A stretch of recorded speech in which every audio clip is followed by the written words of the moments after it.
దేశంలో కాంగ్రెస్ పార్టీ వాడుతున్నటువంటి భాష, చేస్తున్నటువంటి ప్రకటనలు మరింత దిగజారి వ్యవహరిస్తూ ఉన్నారు.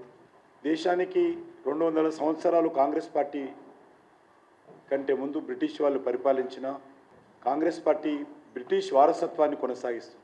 బ్రిటిష్ ప్రతినిధిగా ఇటలీకి చెందినటువంటి సోనియా గాంధీని దేశం మీద రుద్దేటువంటి ప్రయత్నం చేసింది.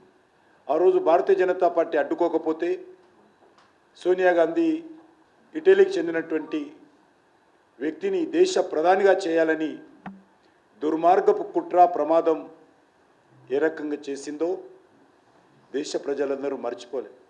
ఆ రోజు మా పార్టీ ఖచ్చితంగా అడ్డుకుంటాము. మా స్వర్గీయ సుష్మా స్వరాజ్ గారు ప్రతిన పూనరుతో దిక్కుతోచని పరిస్థితుల్లో ఆ రోజు రిమోట్ కంట్రోల్ ప్రైమ్ మినిస్టర్గా మన్మోహన్ సింగ్ గారిని పెట్టుకున్న విషయము దేశ ప్రజలు మర్చిపోలేదు. ఈరోజు Congress party Indian national Congress కాదు, అది ఇటలీ నేషన్ కాంగ్రెస్గా మారిపోయింది. ఇటలీ నేషనల్ కాంగ్రెస్ పార్టీగా ఈరోజు మారిపోయింది.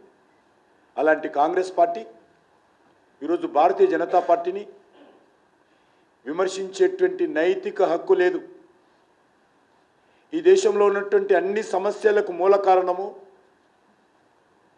కాంగ్రెస్ పార్టీ. ఈరోజు ఎన్నికల వ్యవస్థ నిర్వీర్యం కావడానికి కానీ, అవినీతి పెరగడానికి కానీ, పేదరికం పెరగడానికి కానీ, దేశంలో మాఫియా రాజ్యాలు రావడానికి కానీ, కుటుంబ పరిపాలన ఈరోజు దేశం మగ్గిపోవడానికి కానీ సకల కారణాలకు కారణము కాంగ్రెస్ పార్టీ.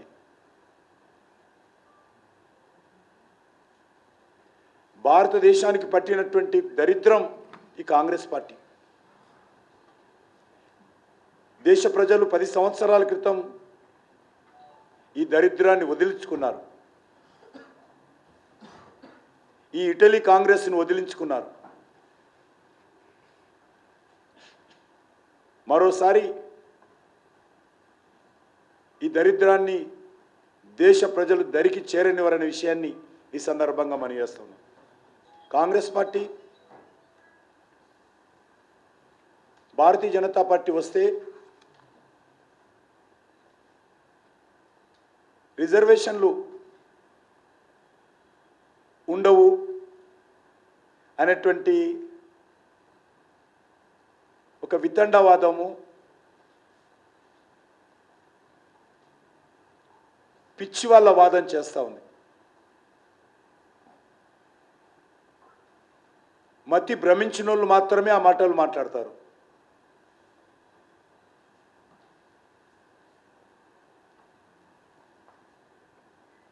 కనీస పరిజ్ఞానం లేని వాళ్ళు మాత్రమే ఆ మాటలు మాట్లాడతారు. అధికార దాహంతో తహతాలాడుతున్నారు కాబట్టి ఆ మాటలు మాట్లాడతారు. కుర్చీ పోయింది కాబట్టి కుర్చీ కోసం కుప్పిగంతులు వేసేటట్టు మాత్రమే ఈ మాటలు మాట్లాడతారు.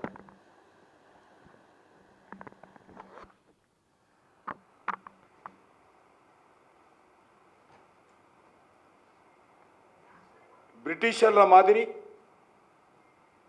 కాంగ్రెస్ పార్టీ బ్రిటిష్ సాంప్రదాయాలను, బ్రిటిష్ యొక్క ఆచార వ్యవహారాలను, బ్రిటిష్ వారసత్వ రాజకీయాలను వంట పట్టించుకొని స్వాతంత్రం వచ్చిన తర్వాత కూడా సర్దార్ వల్లభాయ్ పటేల్ను పక్కన పెట్టి కుర్చీలో కూర్చున్నటువంటి నెహ్రూ కుటుంబము దేశాన్ని విభజించు పాలించు నీతిని ప్రదర్శిస్తున్నది ఈ ఇటలీ కాంగ్రెస్. పక్కా సెట్ అవుతుంది ఇటలీ కాంగ్రెస్ పార్టీకి. మా పార్టీకి ఏ భాష సెట్ కాదు, మాకు భారతదేశమే సెట్ అవుతుంది. మేము భారతదేశం కోసం పుట్టాము, భారతదేశం కోసం చస్తాము. మీరు ఇటలీ కోసం పుట్టారు, ఇటలీ కోసం చస్తున్నారు ఇప్పుడు మీరు.